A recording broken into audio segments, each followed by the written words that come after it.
Hi, everyone. Welcome to our October Zoomers to Boomers Roundtable. This is our last Zoomers to Boomers Roundtable of the year, which is insane to think about since we started these back in May. We've had so many incredible discussions since then. For everyone who doesn't know me yet, my name is Casey, and I am the lead raven for Zoomers to Boomers for the year. And first off, I'd like to thank everybody who is participating, all of our incredible participants. I'm so excited to hear everybody's perspectives and ideas based on today's topic. And also a huge shout out to everybody who's watching back at home. It's really important that you're watching these types of discussions and listening to the perspectives of our participants. And that's really what we're trying to do with Zoomers to Boomers. What it is an intergenerational roundtable discussion that aims to represent multiple different perspectives and host roundtables on various topics. You can apply to join a future discussion if you're interested. This is our last one of the year, but there will be more opportunities to participate in similar roundtables next year. So today's discussion is really centered around what the Raven Corps' operation currently is. It's called Mind Over Milk, and it's focusing on the unjust practice of dairy being forced onto students' plates at schools all across America. And we're actually having our day of action in less than a week, where the Ravens are going to be tabling outside of their schools with plant milk and spreading more information surrounding the topic of the dairy industry, which is really an important day for all of us, and we're really looking forward to that. But even after that, there's still going to be so many ways for people to support this operation and participate in it. So for everybody who's watching, who's interested in getting involved, you can visit our link tree, which is linktr.ee/the Raven Corps. And that's where you can find information on how to join and get involved in supporting us. Now that that spiel is over, it's time to get into today's roundtable.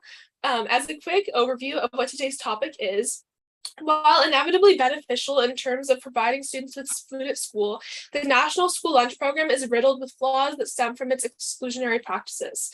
The program's lack of plant-based options often disproportionately impacts lactose normal, which is our term for lactose intolerant, since being able to digest another animal's milk is not normal. Students who tend to be people of color, and results in millions of pounds of food being wasted each year. In this roundtable, we're going to address these issues and more, as well as discuss potential solutions. So with that as an overview, it's time to get into introductions for all of our participants. The way that this, as well as the rest of the roundtable, will work will be based on the raised hand feature on Zoom. So if you don't see that, you can click on more, and depending on which version of Zoom you have, it'll either show raised hand on its own, or it'll show reactions, and then underneath that, it'll be raised hand. So that's how we're going to be going around the roundtable, just so that people don't talk over one another.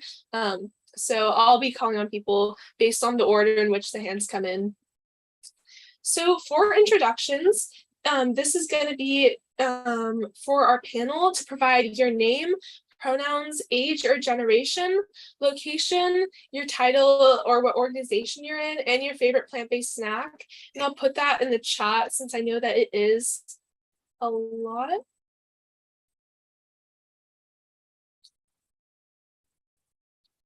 Okay, so that's what you are going to say for introductions. So go ahead and raise your hand if you'd like to share first.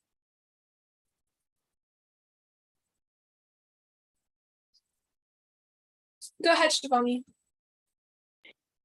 So I'm Shivangi. I use she, her pronouns. I'm 17 in Portland, Oregon, and I'm the outreach coordinator at the Raven Corps. And I'm really loving those like seaweed snacks that you get at Costco right now. So those are currently my favorite. Those are so good. Marielle. My name is Marielle, or Marielle. My pronouns are she, her. I'm 17. I'm in Los Angeles, California. And my favorite plant-based snack is probably Hippies. Hippies are so cool. I love those. Amy with an I. Hello, I'm Amy Hamlin, she, her. I'm 63, so I'm a boomer. I'm located in Ithaca, New York, but my organization also works a lot in New York City and helps schools around the country. I'm the executive director of the Coalition for Healthy School Food, and my favorite snacks are any kind of berries. Those are so good. Go ahead, Naveen or Naven, however you pronounce that. Please let us know. Hi, yeah, I'm Naveen. I take he, him pronouns. I'm 19 years old, and I'm currently in Cambridge, Massachusetts, where I go to school. I am the co-founder and co-president of Harvard Plant Futures, and one of the co-founders of the Plant Powered Youth Steering Committee. And my favorite plant-based snack right now is the Trader Joe's vegan banana bread. I've been eating a lot of that. I've never tried that, but that sounds interesting for sure. Chloe. Hi, everybody. Excuse me. My name is Chloe Waterman. I use she, her pronouns, and I'm a senior program manager at Friends of the Earth. I'm 32, so I think that puts me solidly in the millennials camp. And my favorite plant-based snack is chocolate-covered almonds, I'll go with today. Those are so good for sure. Deborah. Hi, my name is Deborah Press. I use she and her. I'm 41, which makes me an elderly millennial. And I am located in Washington, D.C., and I work for the Physicians Committee for Responsible Medicine. And my favorite plant-based snack is a generic ginger snap. Just a store brand. Generic does not mean bad. Those are so good. Eloisa, go ahead. Hi, everyone. I'm Elisa Trinidad, she, her pronouns. I'm the executive director at Chili Stone Wheels in New York and the founder and executive director at Vegan Activist Alliance. And I am also an elderly millennial. And my favorite plant-based snack is fruit. Always tropical fruits are my favorite. You can't go wrong with those. Amy with the Y. Hi, I'm Amy Hall. She, her pronouns. I'm a Gen X, right in the middle, Gen X generation, and I'm in Portland, Oregon. I am a parent of two recent graduates from high school, so 21 and 22 graduates, parent, but I'm affiliated with Climate Reality Project Portland chapter, as well as Eco School Network. And my favorite snack is probably potato chips. Very dangerous. Delicious. Love those. Love those. They can get addicting though. Awesome. So great to meet everybody. And with that, let's dive into today's roundtable. The first question is very open-ended and specific to you. It's how do you feel about the current state of school lunches? And we can do the same hand raised method for this one as well.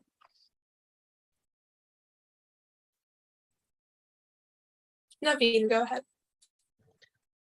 Sure. So I guess as some background, I am a recent grad of K-12 public schools. I'm currently a sophomore in college, which means I think for me, it's been really interesting to see and be able to compare having been through the K-12 public school system and having lunches there for the past 13 years, and then going to a college dining hall where the structure is a little bit different.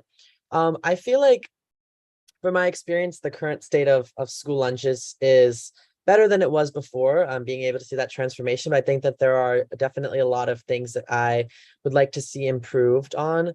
And I suppose we can go into a lot more details about that as this conversation continues. But I think that we are making some good progress, and I'm grateful to have seen that. But there's definitely a lot of work to be done in terms of providing access to options for everyone who needs them, and providing nutritious, flavorful, diverse options as well. Definitely. Shivangi. Yeah, so I'm still at school. I'm a senior in high school right now, and I can definitely say that it's lacking in some areas. I think it's like a really big ask of government and at all levels to like feed tens of thousands of children daily, right? Like that's like the size and scope of that should not be ignored. But I also think that there's like a lot that can still be done when it comes to options and being able to, maintain the nutrition value of what's being served along with the accessibility of what's being served. So yeah, I still think there's a lot left to be desired. Definitely. Chloe. Yeah, I mean, there's such a range of school lunches, right? So there are school districts and districts across the country and food service professionals who are doing incredible work on, expanding healthy options and doing what we call like values aligned food purchasing, buying food that also supports, a just and sustainable and healthy food system. But I think the structure of our food system really pushes schools toward this kind of default of like a fast food model for school food. And I think that there's been improvements, since I was in school to now. And again, we're seeing school districts that are really modeling the potential that school food can have, not only to help create healthy kids, but also to have positive impacts on the food system, from farm to cafeteria. So definitely room for improvement, but it's, as Shubhangi mentioned, it's really impressive, just kind of the scale of the program, what it takes to do that. And over the pandemic, we've seen more support for the school meal program, a lot more attention on school meals than there has been in a long time, and a lot more money going into the school meal program from USDA and from others. We just want to see, I think, that money better targeted to the kinds of school meals that we want to see. For sure. Amy with an I. So like Chloe said, there's a lot of progress and there's also a lot of problems. And so we've been working on getting vegan food on school menus since 2004. And we're the nonprofit that's behind the Plant Powered Fridays in New York City. It is possible to have a healthy school food minus the milk, a healthy school meal minus the milk, which is really problematic because it is very racist. But it is possible to design a healthy school meal. But following all of the regulations, the meal doesn't have to be healthy. And unfortunately, just because it meets the USDA regulations doesn't make it healthy. And so that's like a serious problem when you're looking at numbers and nutrition facts versus like actually whole plant foods. So I guess my main point is, other than the milk, it is very possible to design a very healthy school meal, but that is not what's happening in most schools at this point. The Coalition for Healthy School Food does help schools transition to get more healthy vegan food on the menu. But it's a slow process, but we are seeing, and I would say because of all of the nonprofits and activists that are on this call, all of us working together, we are really starting to see some great movement. So thank you to everybody else who's here, who's working on it. And there are a lot of things the USDA could do to make it easier to have more vegan food on the menu. For example, the USDA foods, which are used to be called commodity foods, which schools can get essentially for free. It'd be great if they had baked flavored tofu and non-dairy milks and like any number of other things like roasted flavored chickpeas or things like that that would make it easier for schools who maybe can't do scratch-made cooking. So I think that's all I'll say for now. Yes, thank you so much for sharing. Eloisa, go ahead. Thank you. And agree with Amy. I'm just so glad that there are so many folks that are working on school food and really coming together to elevate how food can be nutritious, climate friendly, and animal friendly. And we're not really taking anything away, but actually working together to show the abundance of what plant-based foods can bring. As a person who went through the school system and did not eat animals, I see definitely some improvement, but not enough. So it's a bit disheartening that even now that I'm an elderly millennial, as we coined this term, that hasn't happened. There's still a lot of inequity within a school food program, as well as just a lack of understanding and a lack of attention to how food impacts our lives, not just, caloric intake and nutritional intake. I mean, food is associated with whether or not you develop properly for your age, mental health issues if you suffer from food insecurity, as well as those long-lasting relationships that we have with food. And so I think I would really like to see the USDA focus more on a holistic approach to nutrition. And the nutrition is not only vitamins, proteins, minerals, and our caloric intake, but that it really actually impacts our lives, not just as young kids, but, forever. Absolutely. Deborah. I'm glad to hear so many people say that it's improving because I'm an attorney. And so from the legal perspective, the legal framework for school lunch, especially with respect to milk, just hasn't improved. I think it's really antiquated. I think it's stunning that milk is a legal requirement in lunch programs. And the dairy industry is so firmly entrenched in the statutes and in USDA. I mean, the past 3 USDA secretaries, two of them have been the same person, mind you, but like Vilsack and Perdue are both dairy industry. They've both had careers in the dairy industry. So I think that it's amazing that we've been able to see improvement given how entrenched dairy is and the promotion of dairy is in USDA's mission.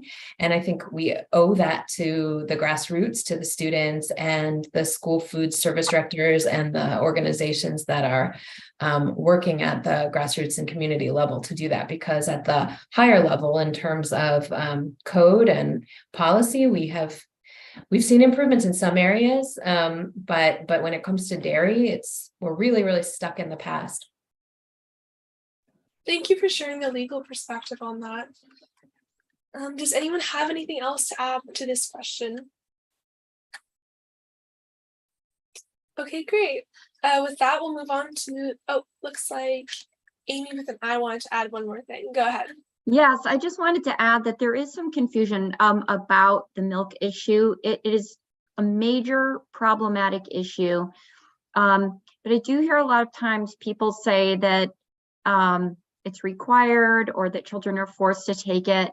Virtually all schools participate in something called offer versus serve so that the kids can take it, but they don't have to. However, sometimes it's usually not the school food staff, but sometimes the assistant teachers who come in and oversee the kids in the cafeteria will force them to take milk because they think they're supposed to. But the law is actually that they can take it, but they don't have to. And so there's just a lot of confusion around that. It's still a major problem. We still need to have non-dairy milks, and schools should not be required to have to offer cow's milk. But that's a little piece of information just to make people aware of. That's really interesting. Thank you for bringing that up. Okay, moving on. The next question is, what have your personal experiences regarding the National School Lunch Program been like? And I know that we've touched on this a bit in the last question, but everyone can feel free to expand a bit on some more of the details that they were referencing. Marielle, go ahead. Okay, so my school offers plant-based milk. However, what happened was at the beginning of last year, they used to offer it was soy milk, and it was offered with the regular milk, but in a much less quantity. And students really liked it. And so it started, disappearing very quickly. And so what they did was they decided to put it to the side where students couldn't reach it unless they had a doctor's note or a signed signed parent note saying that they had some kind of intolerance or allergy to regular milk. And so a lot of students don't know that they can just get a signature to have access to this plant-based milk. And so they go back to drinking regular cow's milk. And I've talked to my cafeteria about this. I've met with my district's nutritionist to talk about it. And she told me that they're just following USDA regulations, which is kind of concerning because dairy has been linked to a lot of bad things. And so yeah, while we do have plant-based milk accessible, it's a lot of people don't know that the school even has it. And I think that's a problem. Wow, yeah, thank you for sharing that experience. It's very interesting that they decided to put it where people can't see it instead of adding more. Does anyone have any thoughts as to why they chose to do that instead of getting more plant-based milks?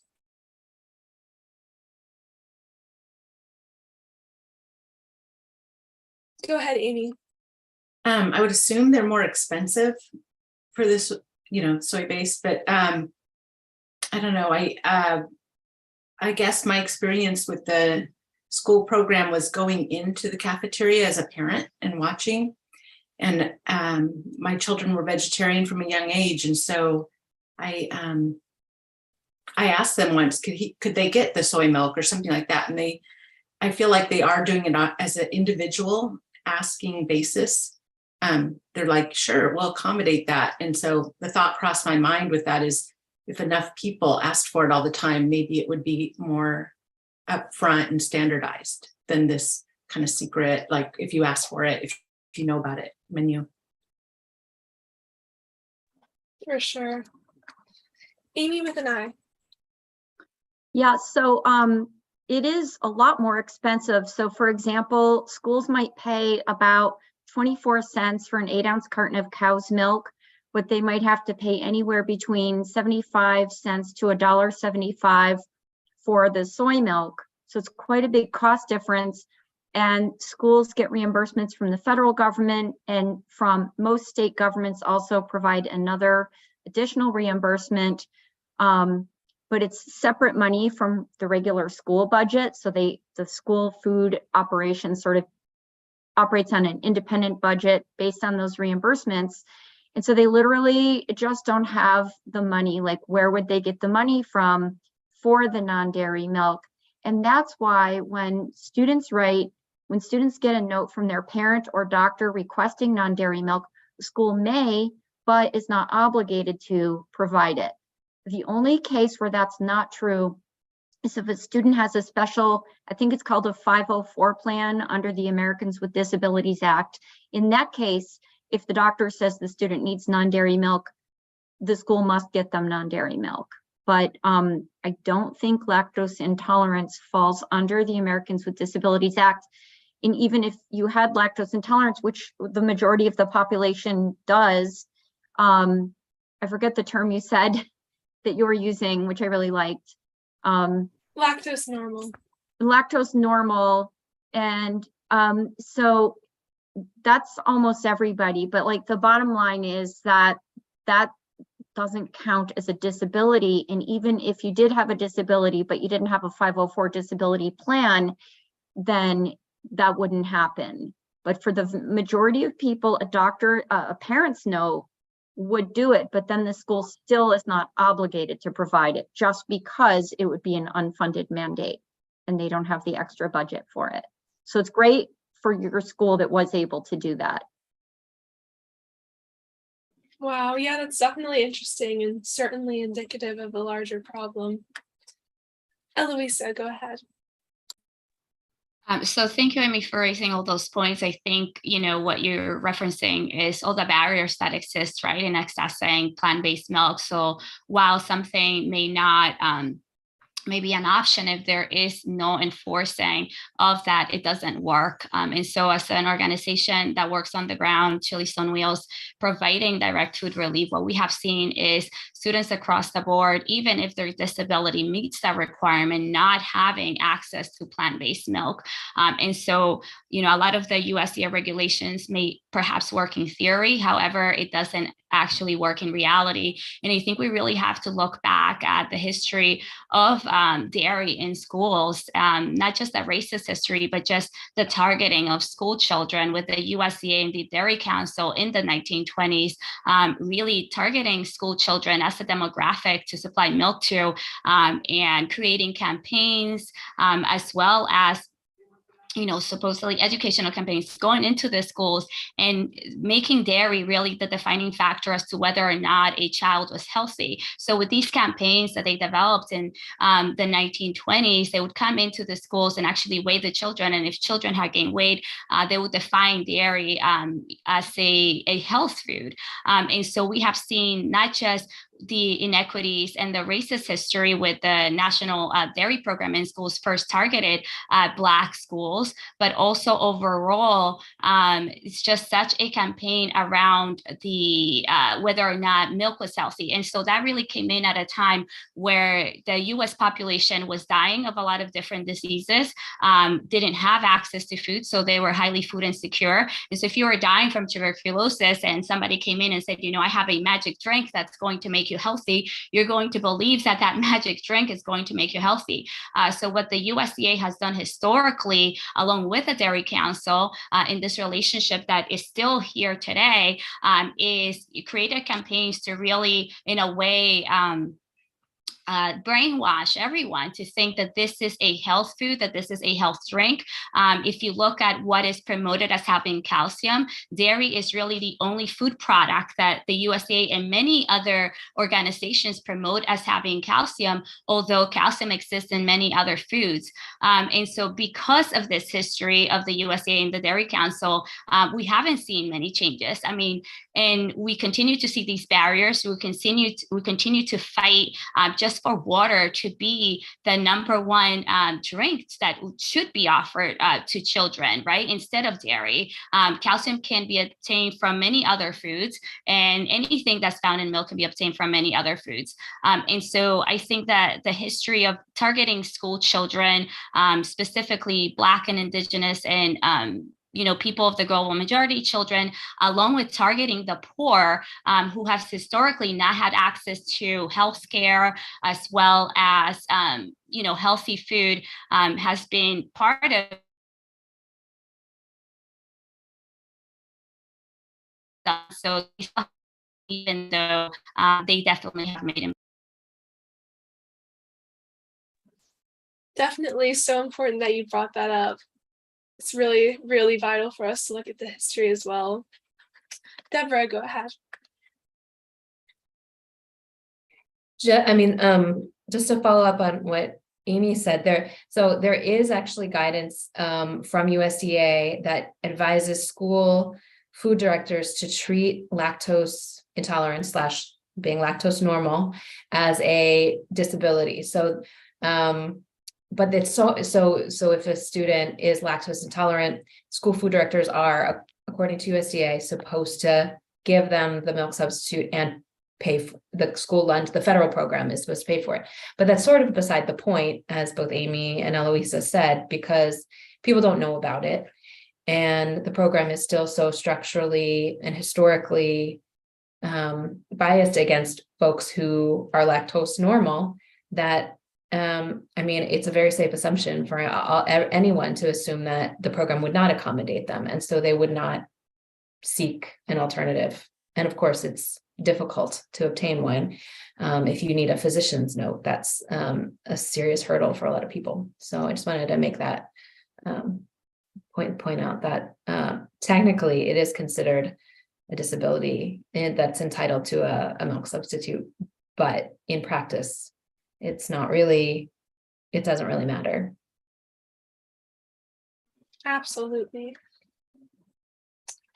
Perfect. Does anybody else have final thoughts on this question? Chloe, go ahead. Sure. Well, I'll just share my memories from when I was a student. I think this is part of what led me to feel like there's an improvement now. I was vegetarian when I was in school, and I never liked milk. I never really drank milk. And we had the bagged milk that you punch the straw into. And one of my prominent memories from my school lunch days is the colors of the milk that we had. Like there was strawberry milk, there was chocolate milk, but there's also green milk that we had fairly often. It was always there on St. Patrick's Day, but it would just kind of randomly appear during other days of the year, a lot of square pizza, Salisbury steak, things like that. And so, I was really fortunate because my parents supported my decision to be vegetarian, and they knew that I couldn't eat if I ate meals at school, my only option would usually be cheese pizza. And I did go to a school that did require students to take all 5 elements of the school meal in elementary school. And that is pretty common for elementary schools. In high schools, USDA does have to allow schools to let kids choose 3 of the 5 items, and that doesn't have to include milk.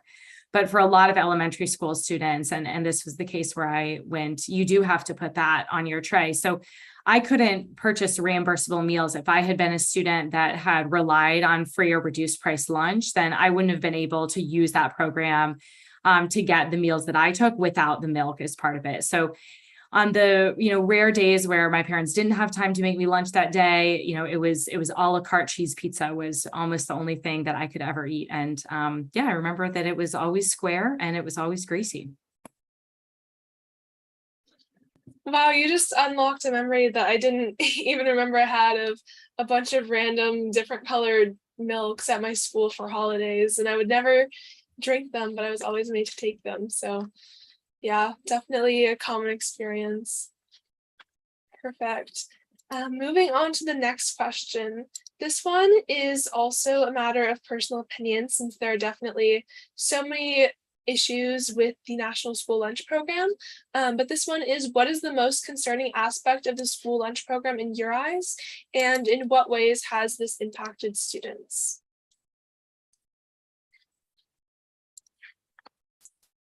Go ahead, Marielle. So like I said before, I met with my district's nutritionist, and this was something I had worked on doing through interning with Factory Farming Awareness Coalition. And I worked with Balance to find a way to reach out to an official and encourage them to provide more plant-based options.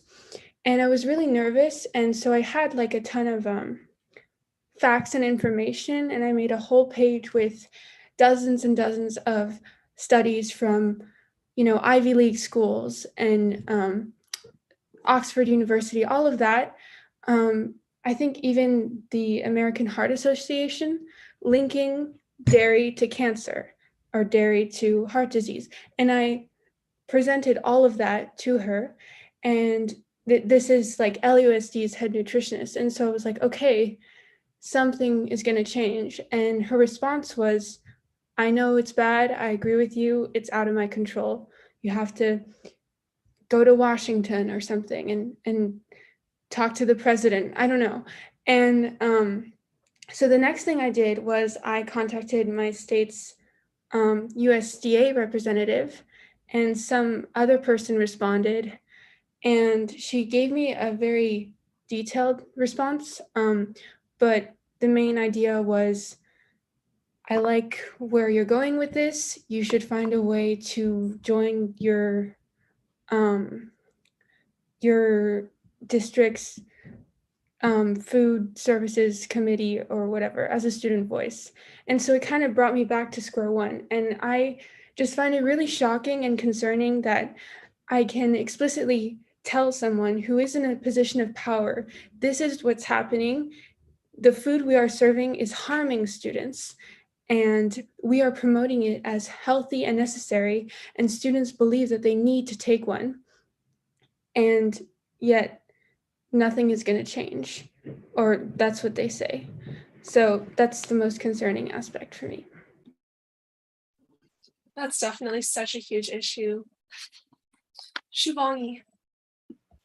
Yeah, definitely like the lack of control that like students and like people who directly interact with the National School Lunch Program, like the lack of power that they hold over the actual like stuff that's being served is definitely concerning. But I also think that like the USDA and just in general, like the American government and the state governments in America look at nutrition through like an extremely white lens. And I don't think enough has been put into looking into like, why do we believe the food that we're serving right now is healthy, right? Because I think over the course of like researching this issue on milk and the National School Lunch Program, I realized just how much like propaganda there has been behind like milk and being able to digest lactose, and how it's actually like a cry for like white nationalists, right? To be able to digest milk. Like that's one of their markers. So the fact that no one's taken like in government, no one's taken like a critical approach to like, why does the food pyramid exist in the way that it does? Like, why are we telling students that this is what they need to be eating?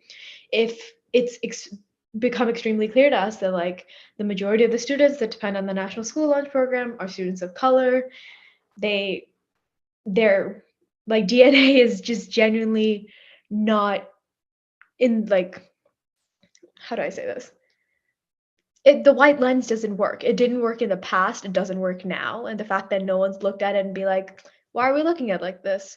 I think that's a really big problem. And I think people underestimate just how big of a role food plays in our lives, despite the fact that it's food and it's nutrition and it's what keeps us going. But it's not like a politically charged topic or a hot topic right now, right? So Absolutely. So glad you brought all that up. Chloe. Yeah, well, I really appreciate both what Shubhangi and Marielle brought up too. And I think some of that can be traced to the origins and really the purpose of the National School Lunch Program, which it has two purposes. Like the purpose we all think of and that it should have around safeguarding the health and well-being of American children. But the other purpose that it had was around increasing consumption of American grown commodities. And so Eloisa talked earlier about USDA's history around dumping milk and also cheese into our schools and students of color. These were considered also dumping grounds for excess commodities when commodities in the US were overgrown. And so USDA has a conflicting purpose as an agency. It hasn't really served the well-being of the people. It has really been an agency that has furthered the agricultural industry, even when its success comes at the expense of the American people. And I think that is really evident in the school meal program, where you don't actually see children's health as the top priority of that program. You see the undue influence of the dairy industry. The number one recipient of the USDA Foods Program purchases that Amy mentioned, that program earlier, where USDA actually buys these foods and then gives them to schools essentially for free, is Tyson Foods. And so when we look at who's really benefiting from these programs, it's big ag, and that shows up on kids' lunch plates, and it comes at their detriment. So true. Naveen, go ahead. Yeah, so first of all, I want to just echo everything that has been said so far. I think that the biggest problems are basically that the priorities of the program don't align with its mission. And I think that that's in a lot of like what Chloe said, the way that it's structured and who is being the most benefited by the program. And then also echoing what was said about how students aren't the people whose voices are being heard, even though they're the ones that are being served the food. So I think that what I really just wanted to drive through is that it's a combination of all of these different factors that really make the program, while it's done so many amazing things and helped so many people, and that is undeniable, a program that often doesn't provide the healthiest options to students, doesn't provide the most accessible choices, and also just isn't necessarily representative of the populations it's serving. Definitely. Eloisa. Yes, I think for me, something that really worries me about school lunch programs, and in general, I think food policy is a very top-down approach to policy that's not informed by community. And because of this, we see time and time again, these policies fail, whether that's not centering students when it comes to school food, or not centering the communities that are most impacted. Historically, there has been a lack of oversight over funds distributed by the federal government to states. And when you look back historically, you see white schools receiving the most funding. You see these white schools have kitchens and well-designed cafeterias that lead then to better relationships with food. And during the Jim Crow era and segregation era, you'd see schools where the white schools would cook the food and then bus the food over to Black schools, right? So they may not have gotten the food or they didn't get hot foods at all. And some of these schools were actually sued because of these practices. And so what that leads to is just a lack of addressing the inequities within the food system, and believe that every school is actually getting the same amount of support, or every student has access to food. We see a lack of focus on culturally relevant food. I think that's extremely important in a diverse country, as well as not centering folks that may be disabled and may have allergies. We cannot address food insecurity and nutrition without centering the folks that are most impacted and really including everyone in designing these policies and designing school lunches. 100%. Amy with the Y. Yeah, I mean, everyone's made really good points. You know, health and nutrition.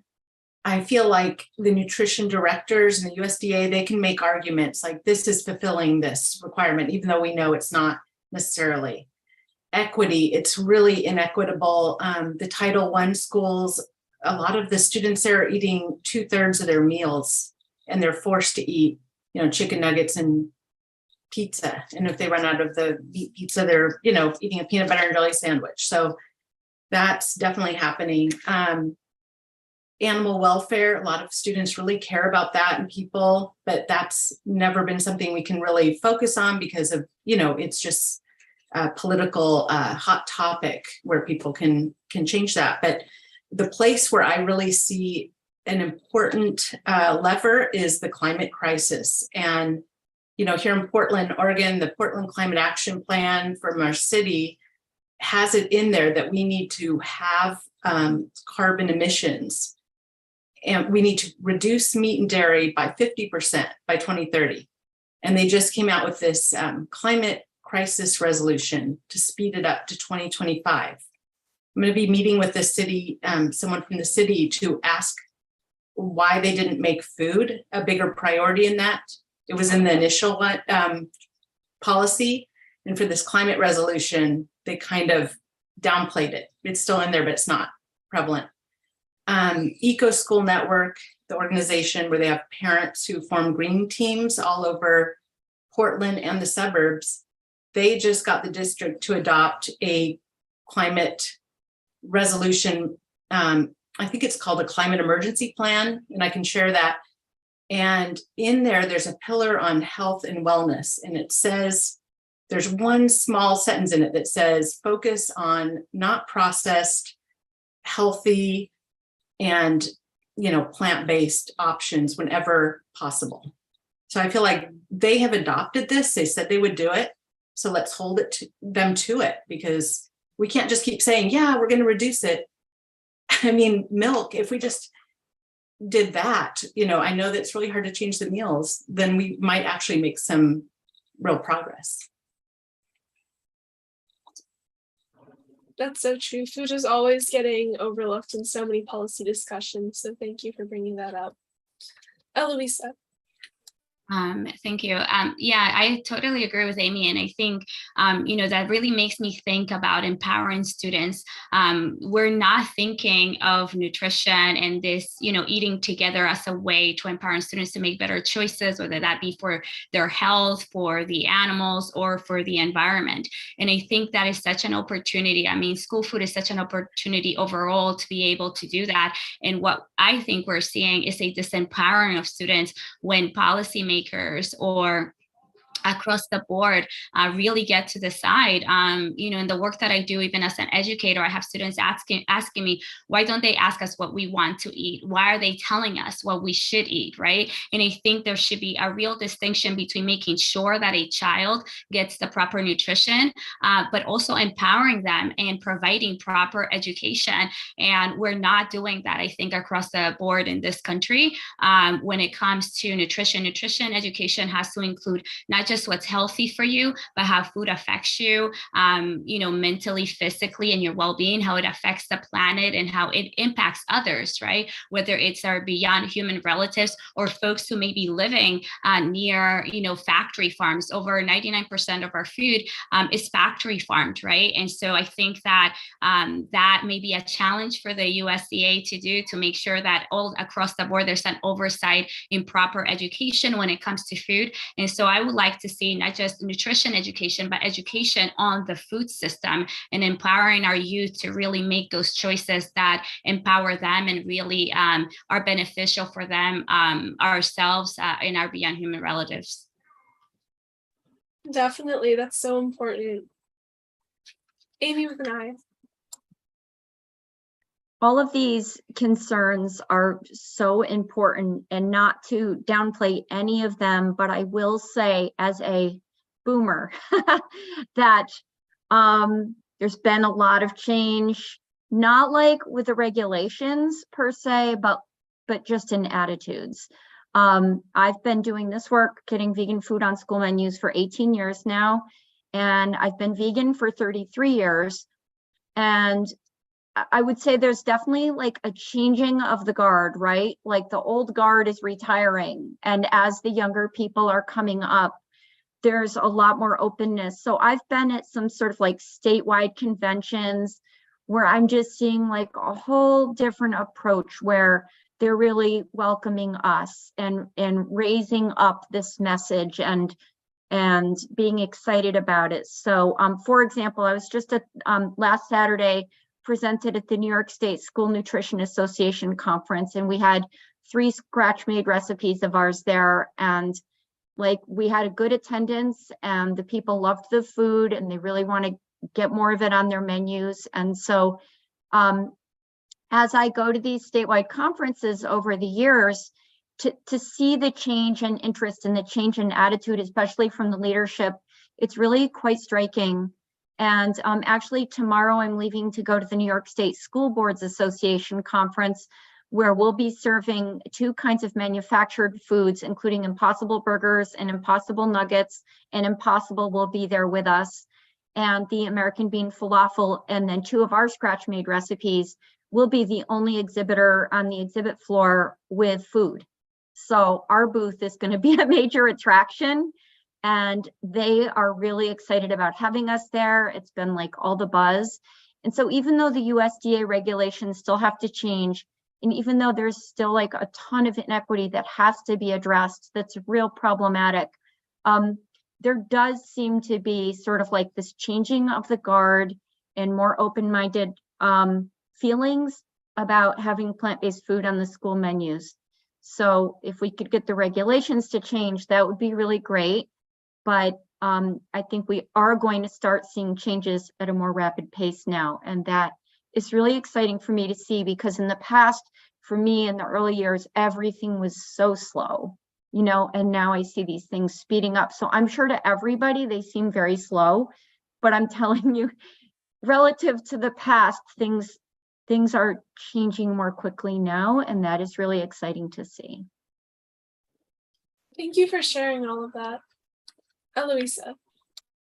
Thank you, Amy. And I agree that there's progress in conversation with council members and other folks who, inform and affect policy. But I just like to say that we really have to learn and really understand nuance about what progress looks like and what that looks like for everybody, as well as crises. So folks that are Indigenous and Black and other people of the global majority have been in a state of crisis for very long. And for us, this progress is extremely slow. And I think a lot of times what happens is because, we sort of get a little bit of crumbs, we can become complacent. And I think we're at the point that we need radical action and we need tangible action, and we need a disruption of the food system. We don't have the time, right? We don't have the time on this planet. Our beyond human relatives are suffering. And I think when we define progress, we really have to understand whose lens we're looking at that progress through. this conversation may be very different if I were in a different roundtable. When we look at the disruption of the food system and how the food system has been continuously used to displace indigenous people, as well as to really prevent any type of radical action from the folks who are marginalized. If you control food, you can control how a person feels, whether or not they even have the energy to fight for change. So while I appreciate all these small changes, I think I'm more at the point where we need to pressure the USDA, we need to pressure the government, and we really need to raise our voices. I don't think I feel anymore that I want to talk in a nice way, although I don't want to get thrown out of the room, right? Because that is something that could happen when we speak up against these issues and these problematic relationships that the USDA and the government have with industry. We need to continue to do it. It's been hundreds of years of this marginalization and oppression, and I think it's time that they understand from that angle what this food system has done and what Western colonization has done to our planet, and even to ourselves, and that interruption in our development and in the protection of our beyond human relatives, our health and equity. Thank you, Eloisa. I think that that's the perfect note to segue to our next question. As everyone's already mentioned, there is further change that definitely needs to be made, but the school lunch program is pretty deeply ingrained in the American education system, which makes it very hard to make changes. So for this question, what are the special interests involved that make the national school lunch program structure difficult to change? Go ahead, Marielle. So tying back a little bit to what others have said, I'm an IB student, so we have opportunities to write really long essays on subjects of our choice. And mine for history was on the connection between the government and the dairy industry and how it became so mainstream. And it's kind of what got me to realize how much subsidies play a role and how much the government doesn't really care about its people or its students, really. And I learned about how there was a surplus of dairy products. And so in the mid-1900s, the dairy checkoff was introduced, and the national school lunch program started providing dairy milk to students. And it was a way to try to make up for some of the surplus there was. And that also came with, promoting it in fast food restaurants, especially in lower income communities, which ties back to the racism. And so, I think the biggest thing is that there's a surplus in dairy products. It's really cheap to provide dairy to students in school lunches. And I forgot who it was, but someone mentioned it's a lot more expensive to provide plant-based milk. And that's something that there doesn't seem to be enough money for, or people don't want to put the money there is towards that, even though it's important and necessary. So true, Marielle. Naveen. Yeah, I think everyone's pretty much covered it by now, but it's very clear that the dairy industry and all of these different groups of food industry executives and leaders are the ones who are typically affecting change in the industry, as opposed to the people who are on the front lines, who have lived experiences with these issues. And I think, like, even beyond just the dairy industry and ag, I think that it's just food in general, the food industry, and how, I guess, like, almost corporatized the system is in a way. And I think that plays a big role in whose interests are being represented and who's being affected at the end of the day. For sure. Shivani.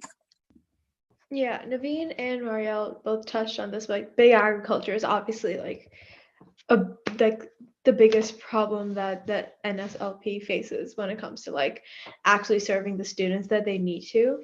But also I really think that because of how involved big ag is, that it really is an information game. right? Like, I don't know if any of you guys have seen like the Dairy Gold ads that are like trying to rebrand milk, or, how protein is displayed as this like, like you can't gain muscle or be healthy without protein, right? Like that's like the main thing that you need to focus on. So I really think that Big Ag has had an incredible amount of success when it comes to like distributing propaganda on food. And I really think that it's an information game because it's just so stuck in people's minds that the way we eat right now is the only way we've ever eaten and the only way we'll ever be able to eat. Right. So being able to show them that, like, no, there is a better way to do this. And we can make it work, and that is an option, and like this isn't the healthiest thing that we should be doing to ourselves or our children. Like, I think that's another hurdle that we also face beyond just the special interests that are currently in the USDA. Absolutely. Deborah. I mean, a few of us have talked about how entrenched dairy is in USDA and our government institutions, but I'll just name the players. So the Dairy Checkoff Program is it's like a quasi-governmental organization that is funded by milk producers. It's funded by a levy on milk, and Dairy Management Inc. and the Dairy Council is their communication arm. And they, so it's, USDA is, its mission is problematic, right? Because it's supposed to promote nutrition and feed people, but its mission is also to promote agriculture. And it does that much better than it does the other aspects of its mission. So for example, USDA and the Dairy Council, USDA paid from the Dairy Checkoff Program employees of Domino's Pizza to develop the Smart Slice. This is sort of, everybody's nodding because this is just the classic example of this entrenchment and corruption by the agency. They pay corporations to create lifelong dairy consumers. So they developed a pizza slice that it met the nutritional requirements of the dairy program, or of the school lunch program. And maybe that was Freudian slip calling it the dairy program, but it's the USDA is just, it's put its mission of creating dairy consumers for these dairy corporations and these unhealthful food purveyors over its mission of promoting nutrition. And it's a really hard wall to knock down. And there are just so many more examples of that. The Physicians Committee in the late 90s, early 2000s filed a Federal Trade Commission complaint because the same Dairy Checkoff organization was telling people that you had to eat X number of servings of dairy, then that would help you lose weight. And there was no evidence to back that up, but USDA was promoting that through these programs, and they had to pull back on that campaign because it was not supported by evidence. And the last example I'll give is a recent Freedom of Information Act request that PCRM did a couple of years ago to find out sort of how the dairy industry was monitoring student cafeterias, and they were very concerned. So they clearly have eyes in cafeterias. They're all over the country. They were complaining to USDA about posters that were in school cafeterias that told students, if you're going to waste your milk, don't take it. It was like a poster with a cow on it saying, don't take the milk if you don't want it. And USDA complained, or these dairy industry groups complained to USDA and told them that this was interfering with students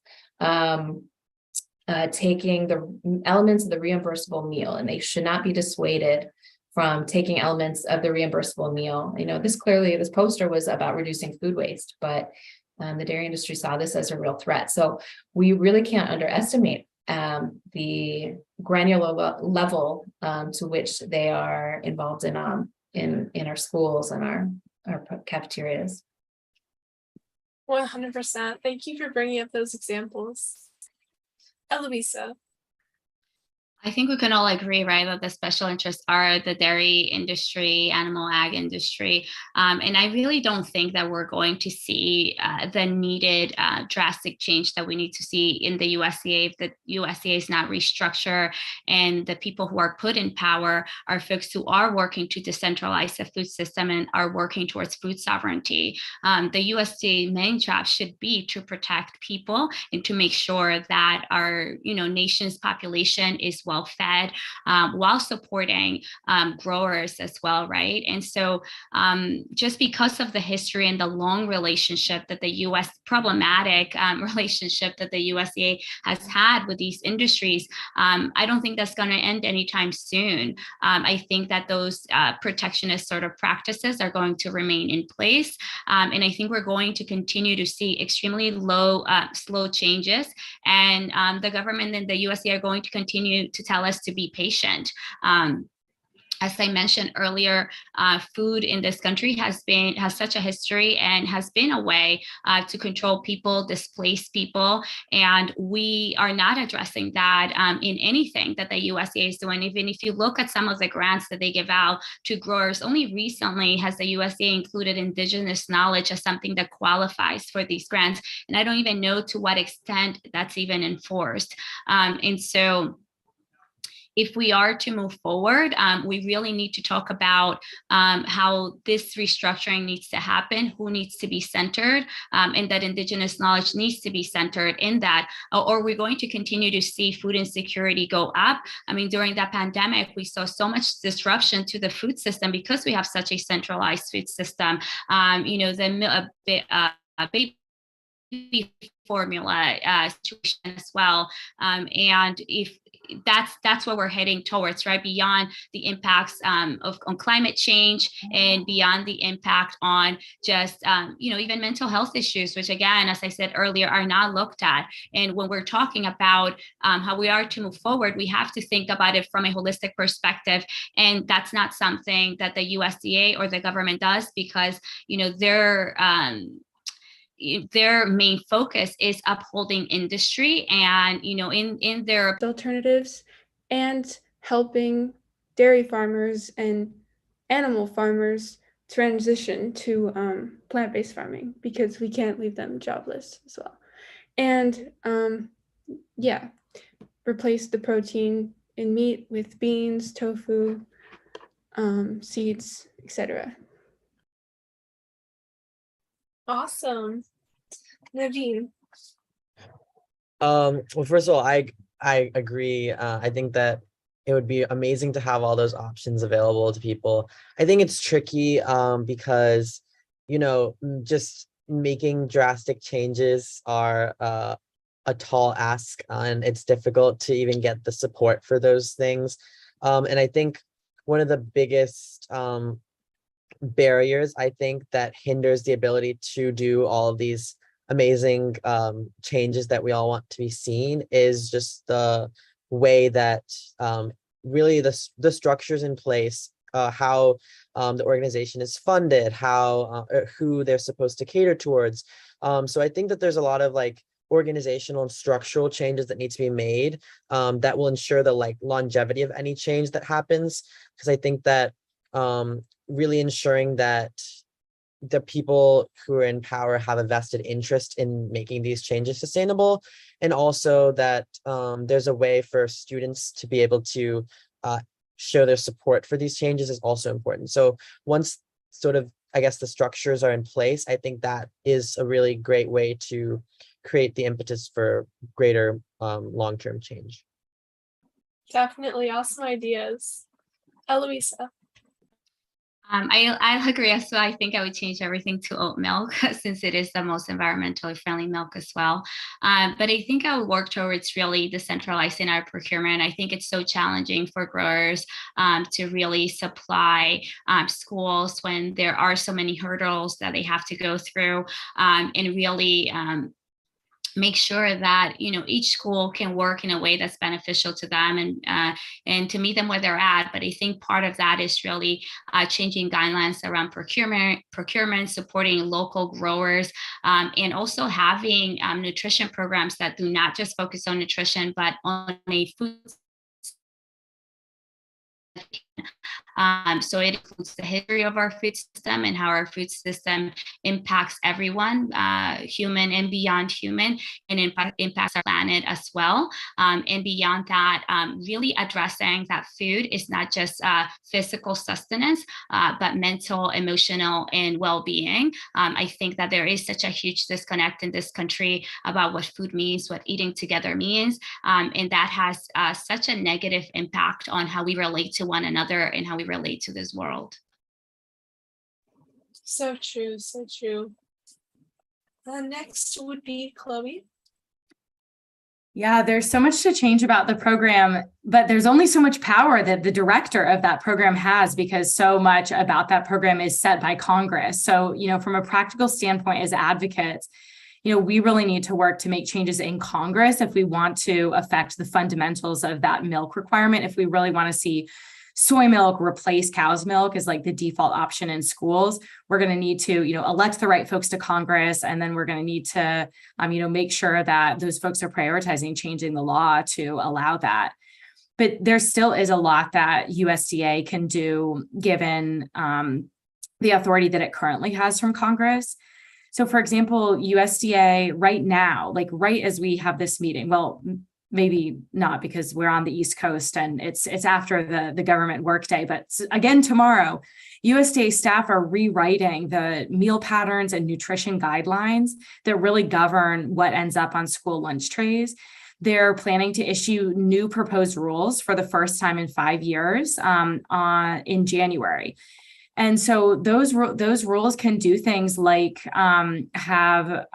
make it easier. They can remove barriers that schools are facing to serving plant-based options. They can require that more of the foods that meet that protein option, that meat alternate requirement, are plant-based, that come from plants, to be in better alignment with the dietary guidelines, which talk about the need to diversify protein intake.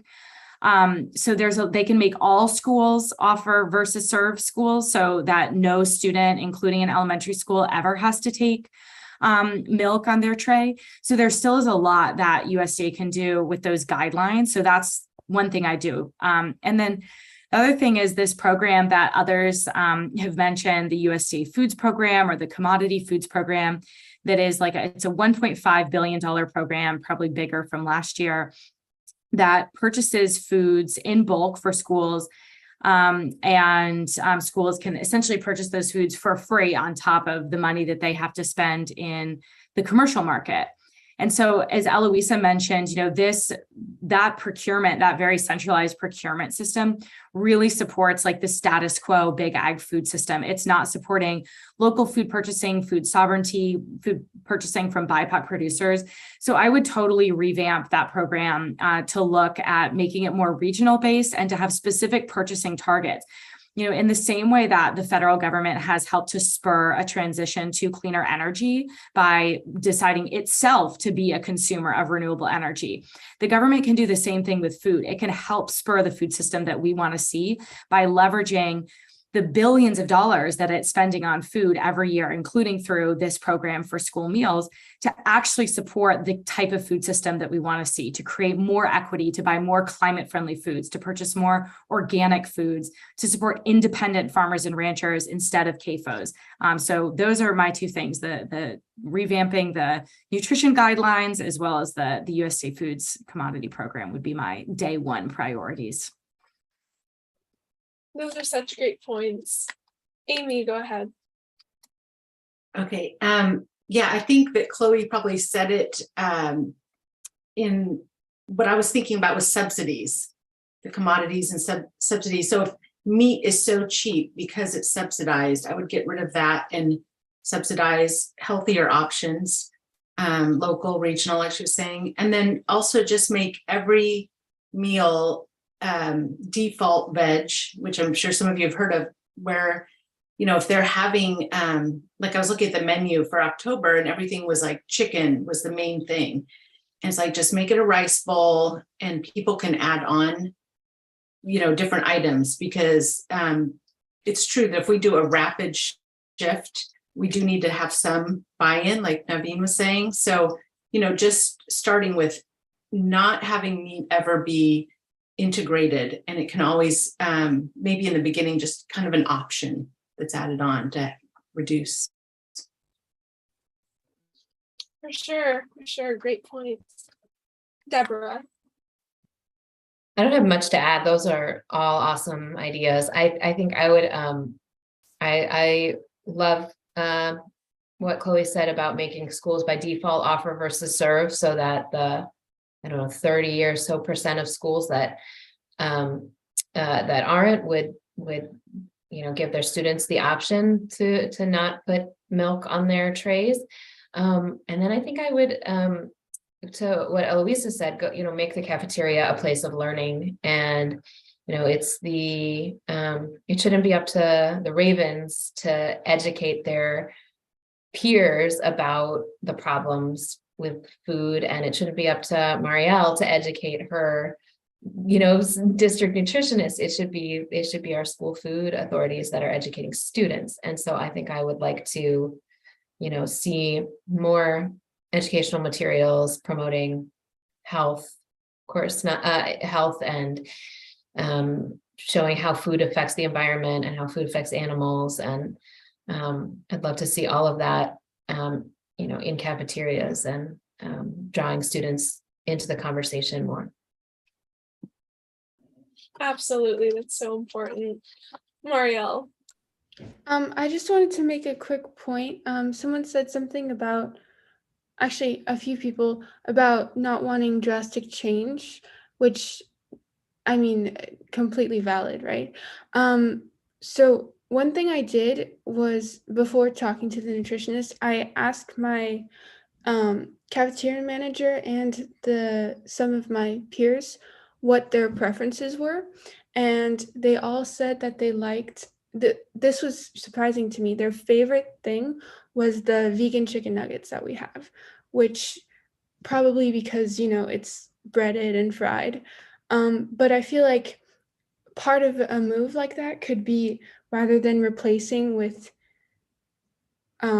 more visibly plant-based foods like, beans, rice, which are necessary to do, I feel like that could also be matched with replacing what we have, like replacing nuggets with plant-based nuggets in order to appeal to student taste preferences.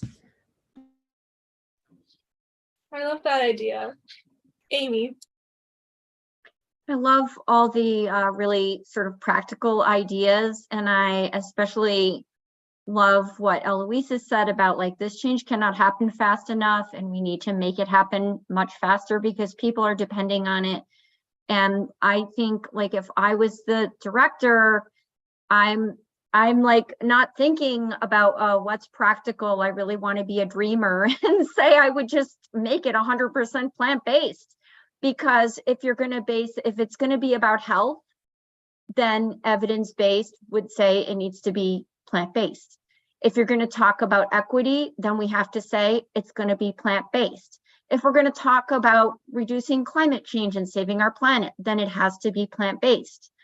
And if we're going to talk about, like in New York State, there's actually a law that students have to learn humane education. Most schools don't know it, but it's like, we teach our kids to be kind to or ideally we teach our kids to be kind to other people and kind to animals, because that's just like the right thing to do.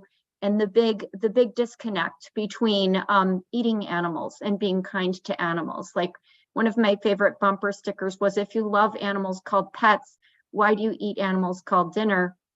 And it's like a huge disconnect message, that we can eat animals, but also be kind to animals, and so I just want to be a dreamer about this and say the whole thing needs to be plant-based, and for all the reasons. And it has to happen like right now, but I know that's not the reality, but I want it to be the reality. And again, I know everybody on this call is actually really working really hard on this issue. That's our main issue. And thank you everybody for doing that. I wish, I always am so frustrated because it's like, I wake up every day feeling like, how can I do more? And how can I help make it move faster? And it's very frustrating, the reality of creating change, because it does have to happen sooner. Absolutely. I'd love to live in a reality where all of it's plant-based, and hopefully we'll get there sometime soon. And I think that that's a perfect note to end off our pre-prepared questions. So thank you so much for sharing on those. We do have a couple of audience questions that we're going to get to before ending our discussion. And the first one is essentially asking you all to reflect on the strategy of appealing to school boards. For this one, the commenter said that they understand that school boards may have a lot of stand food vendors, and they wanted to know y'all's thoughts on whether or not boards can require vendors to provide plant-based foods on the menu, or what the process would look like for that.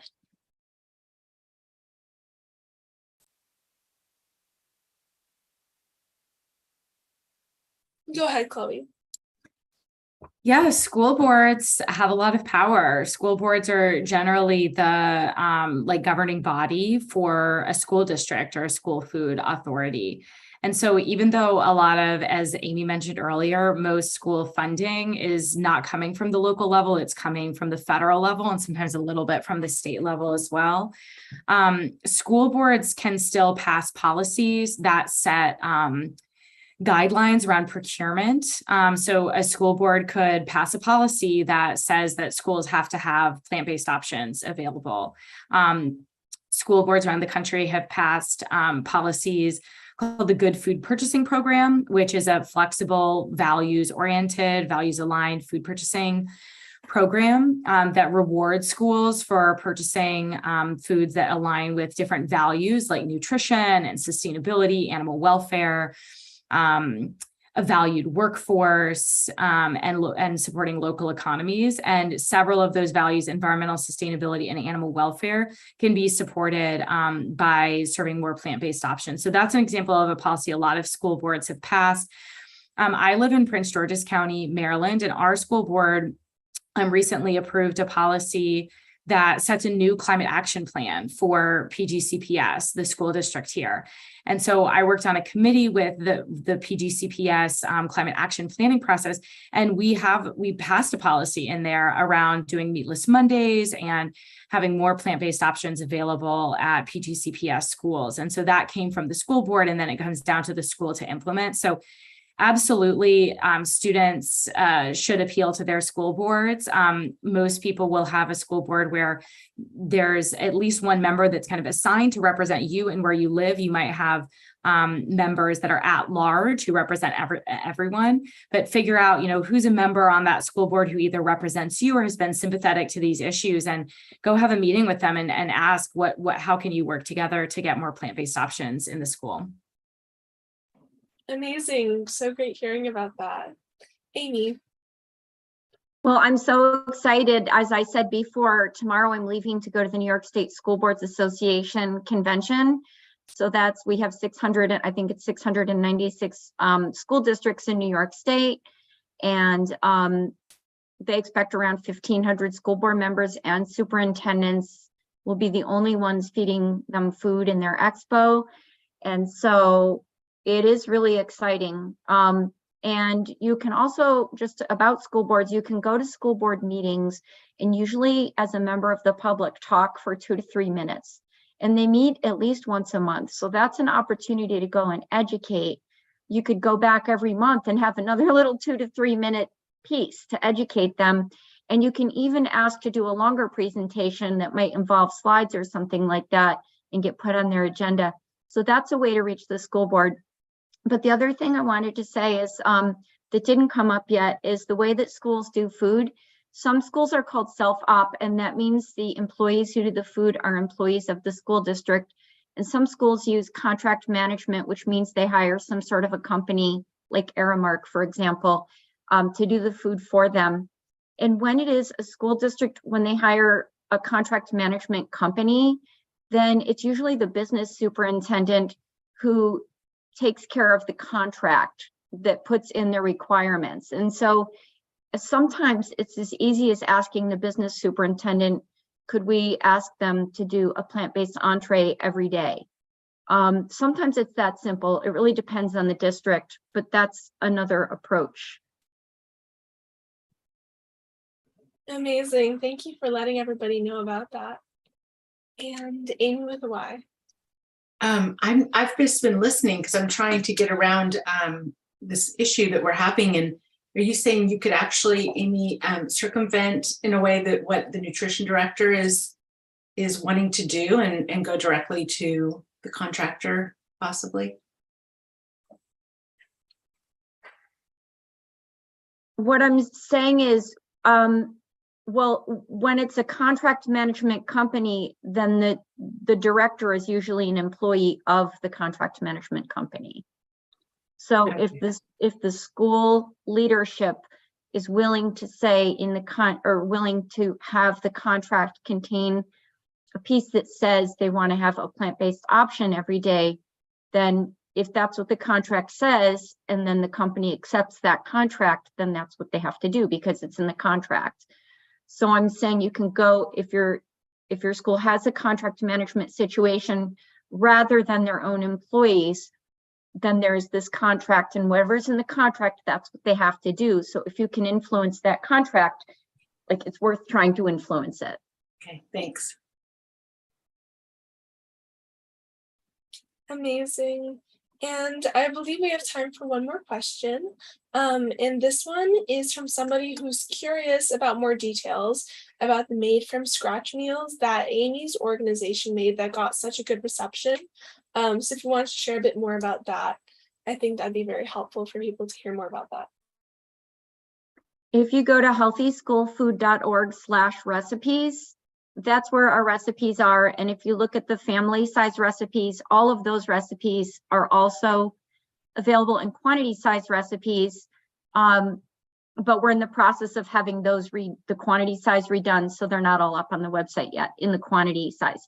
But I will say that there's tons of other organizations, PCRM, Friends of the Earth, like all Chili's on Wheels. I don't know if you have school food recipes or not. I'm not sure. But the point is, there's tons of recipes out there.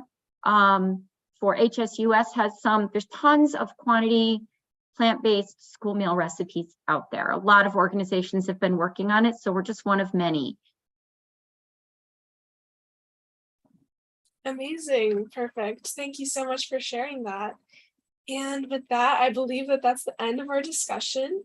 So now just asking if anybody has any final thoughts that they want to share or anything that they didn't get to mention that they wanted to make sure is heard in this hour. Eloisa, go ahead. Yes, I'd just like to add that this policy work is, slow. It takes time.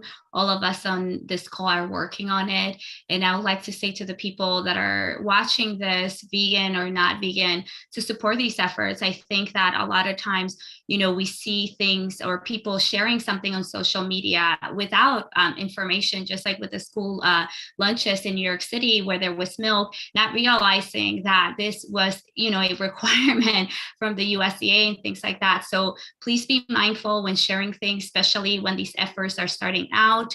If you don't have enough information, just reach out to one of the organizations here because this is tough work. We're up against, really powerful industries that are exploiting our beyond human relatives and basically destroying our planet and are also affecting our health, whether that's from air pollution, land pollution, or water pollution, or because they keep promoting campaigns that says this is the only way to be healthy is to eat animals.